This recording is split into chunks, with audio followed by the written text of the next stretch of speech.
네, 여러분 안녕하세요. 밀리핑 6월 13일입니다. 오늘은 금요일이죠. 네, 오늘도 우리가 관심을 가져야 할 여러 가지 뉴스들이 있는데 몇 가지를 알아보겠습니다.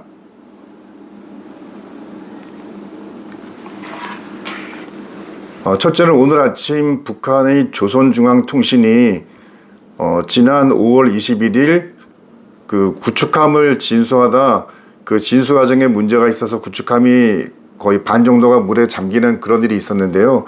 그 구축함을 불과 23일 만에 정상적으로 진수를 시켰다는, 그리고 진수 기념 행사를 성대하게 개최했고 그 자리에 김정은이 직접 참석해서 여러 가지 행사를 주관했다는 보도가 아침에 나왔습니다. 처음 그 구축함이 진수시기에서 한쪽으로 넘어졌을 때 대부분 그 많은 전문가들은 저 구축함을 과연 구축함의 성능으로서 계속 활용할 수 있을까, 물에 잠겨 있기 때문에 다시 똑바로 세우는 것도 어려울 것이다, 함 자체를 완전히 그 폐기해야 할 수도 있다는 여러 가지 부정적인 그런 관측들이 나왔었는데요.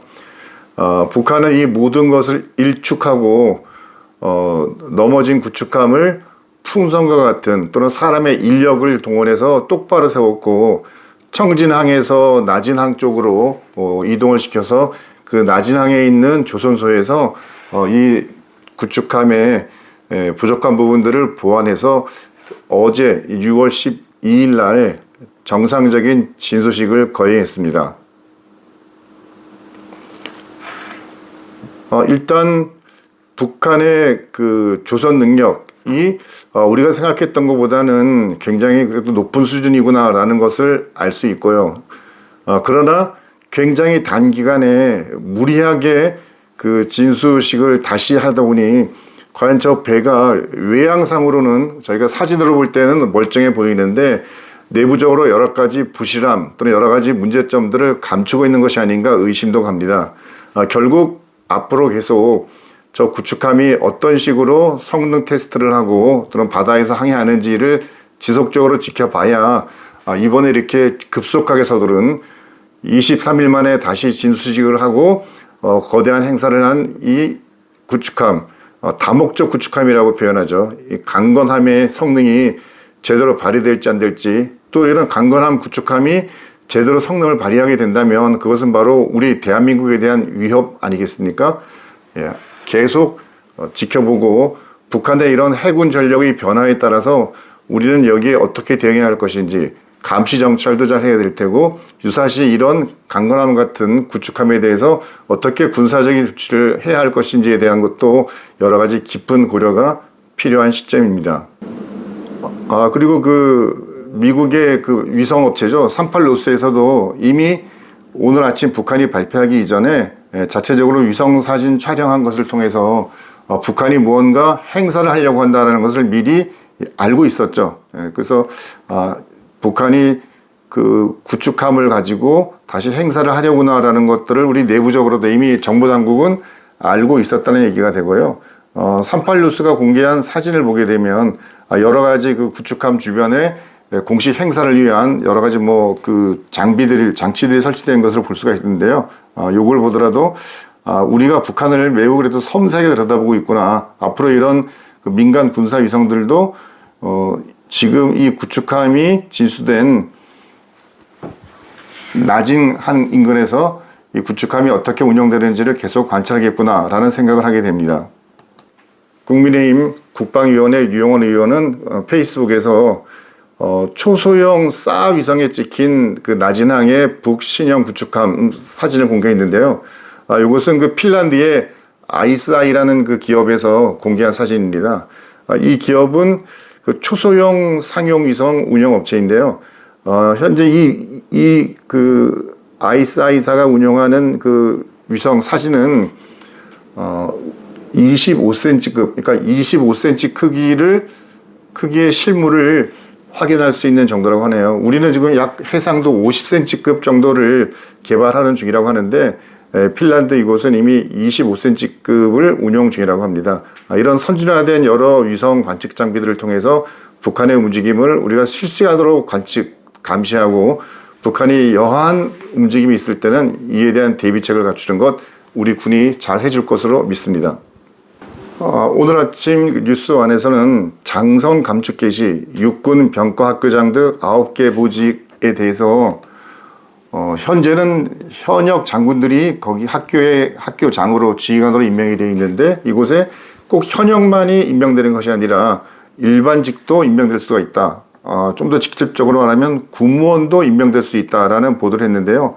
이 보도가 의미하는 바는 결국 현역 장군이 임명되는 자리에 군무원이 임명되게 된다면 현역 장군의 숫자가 줄어들게 되잖아요. 결국 군이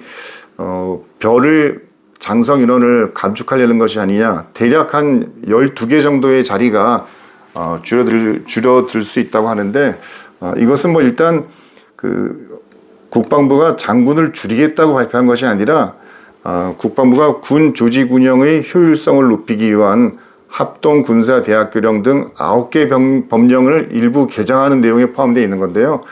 이런 그 학교 기관의 지휘관을 현역 장성뿐만이 아니라 군무원까지도 임명할 수 있다라고 그 폭을 넓혀두게 되겠습니다. 이것이 뭐 크게 보면 장군을 숫자를 줄이는 것까지 확대 해석도 뭐 가능하긴 한데요.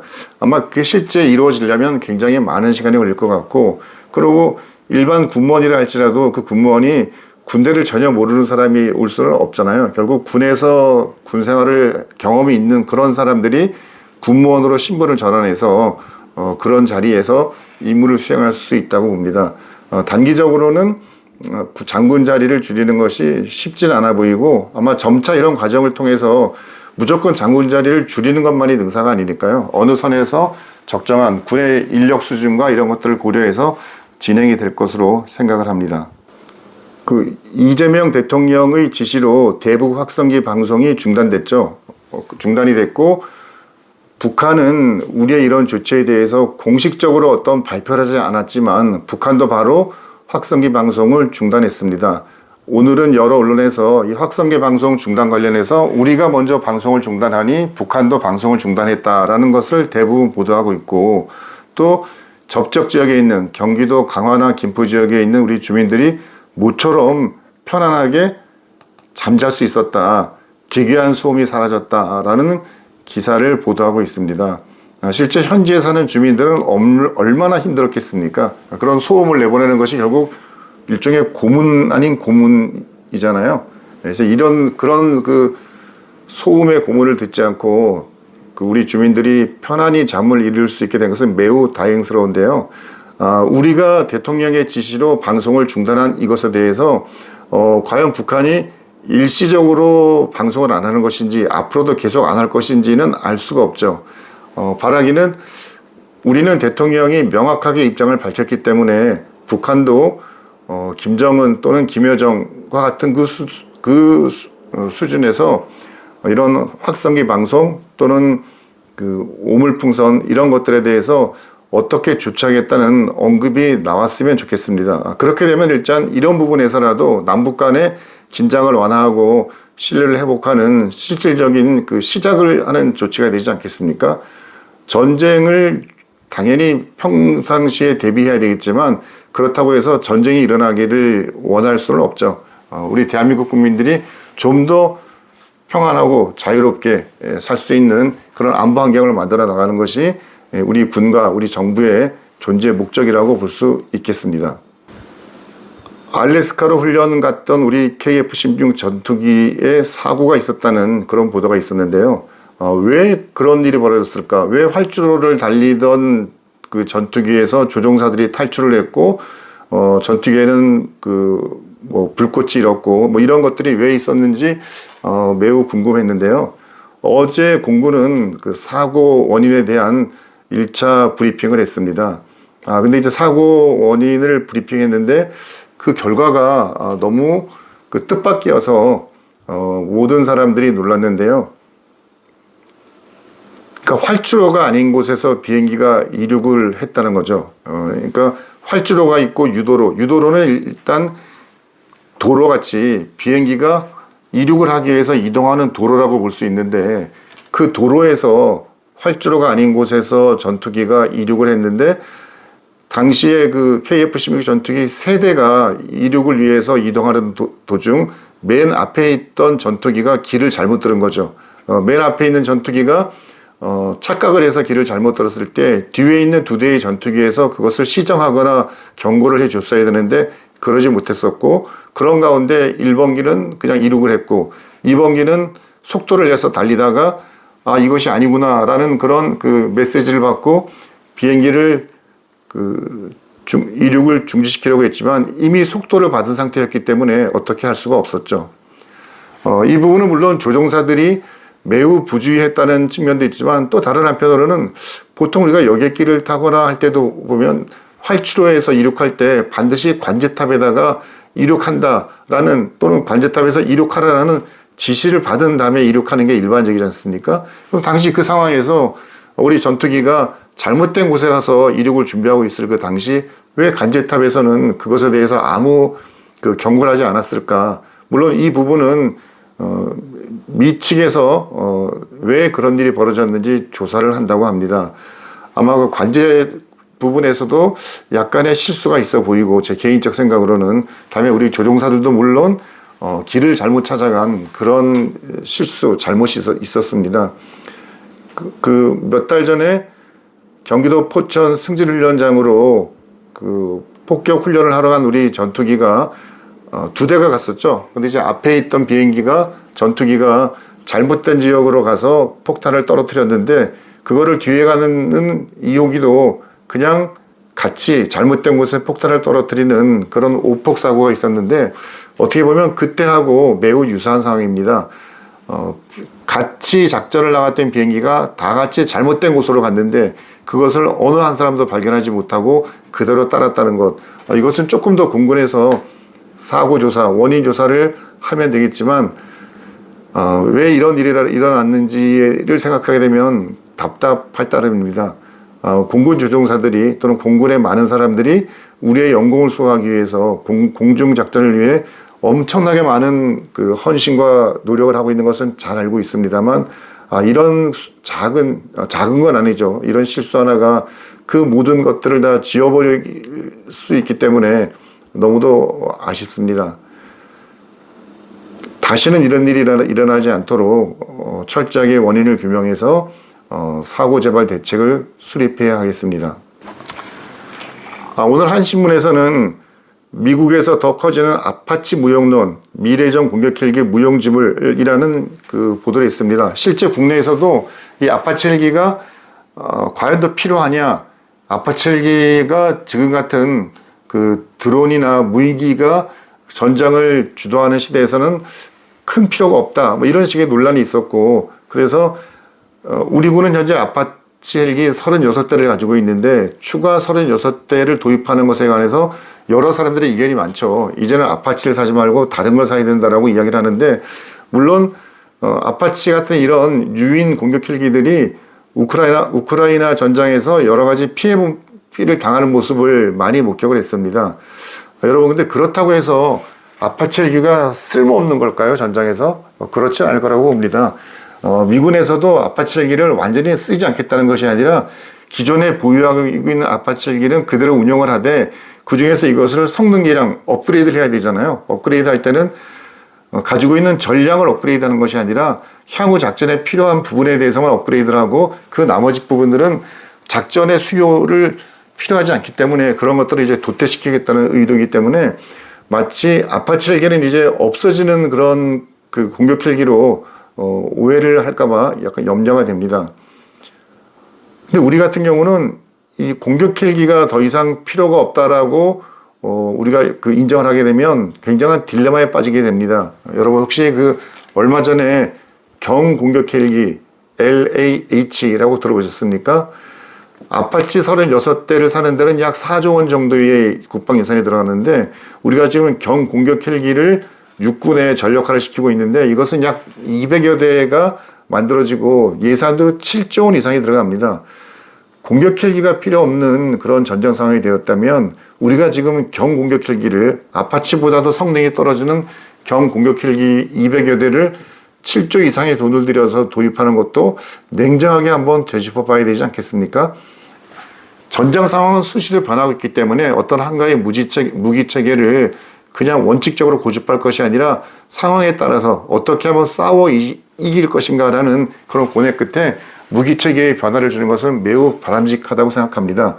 아파치 공격 헬기 또는 경공격 헬기 이런 것들을 변화된 전장 환경에 맞춰서 어떻게 활용할 것인가 하는 부분이 앞으로 군에서도 많은 고민을 하고 그런 고민을 통해서 우리의 전투력이 더 높아지기를 기대합니다. 네, 오늘 주식은 참 놀랐습니다. 아침 시작할 때는 대부분 하락세였는데 조금 지나가니까 전부 상승세로 방산주들이 전부 빨간색으로 돌아섰는데요. 이때 주요 뉴스는 이스라엘이 이란을 공격했다는 내용, 즉 전쟁이 일어날 수도 있다. 전쟁의 조짐이 보이면 가장 혜택받는 주식은 방산이죠. 아마 그래서 되게 많은 종목들이 상승으로 상승폭을 넓혔는데 현재 시간 10시 30분인데 지금은 보니까 일부만 남겨두고 나머지는 다시 하락세로 전환했습니다. 전쟁이 일어나는 것을 방산주 입장에서는 좋다고 볼 수 있지만 글로벌 경기나 이런 측면에서는 불안정성이 높아지는 거기 때문에 경제나 여러 가지 부분에 나쁜 영향을 줄 수가 있죠. 아마 그런 것들 때문에 불안 심리가 또 커져서 하락세로 돌아선 것이 아닌가 생각됩니다. 오늘 몇 가지 주목할 만한 종목들은요. LIG 넥스원 현재 49만 원대를 보이고 있는데 오늘 50만 원 돌파했습니다. 우리나라 방산 기업 중에 현재 주가 50만 원 넘는 것은 한화 에어로스페이스밖에 없는데요. LIG 넥스원이 50만 원 클럽으로 들어설 수 있을지 오늘 같으면 흐름상으로는 들어갈 수 있을 것 같은데 현재 49만 원입니다. 아침에는 51만 원까지 갔었거든요. 한화 에어로스페이스 같은 경우는 오늘 94만 원으로 출발했다가 98만 원까지 올라왔었거든요. 그러다 지금은 다시 94만 원으로 백을 했습니다. 거의 등락폭이 지금 4만 원 이상 왔다 갔다 했는데요. 하나 에어로스페이스도 과연 100만 원을 언제 뚫을 것인지 그것이 초미의 관심이고, 오늘은 풍산이 약간 가장 꽃을 받는 종목 같습니다. 10만 원 넘었거든요. 풍산이 보통 5만 원째 아래쪽에서 주가가 형성되다가 계속 상승세, 최근 특히 이제 급상승을 했는데요. 10만 3,600원. 풍산의 상승세가 놀랐습니다. 증권사에서 애널리스트들 분석에도 연일 매수 추천하고 있죠. 여러분, 주식은 주식으로만 가지고 있으면 돈이 아닙니다.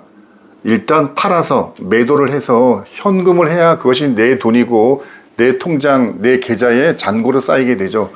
여러분이 어느 적정한 시점에 매도를 해서 현금화를 하고 그 현금화를 일종의 예비대로 어떤 상황이 변화하더라도 대응을 할 수 있는 그런 예비 자산으로 사용하는 것도 좋은 선택이기 때문에 어느 정도 수익이 났다고 생각하시면 어느 시점에 이것을 팔까라고 고민도 해보시는 게 좋겠습니다. 무작정 오르기만 하는 주식은 없거든요. 네, 오늘 밀리핑 6월 13일 여기까지입니다. 여러분 늘 기쁘고 행복하고 즐거운 하루 되시길 바랍니다. 밀리핑 화이팅! 여러분 화이팅!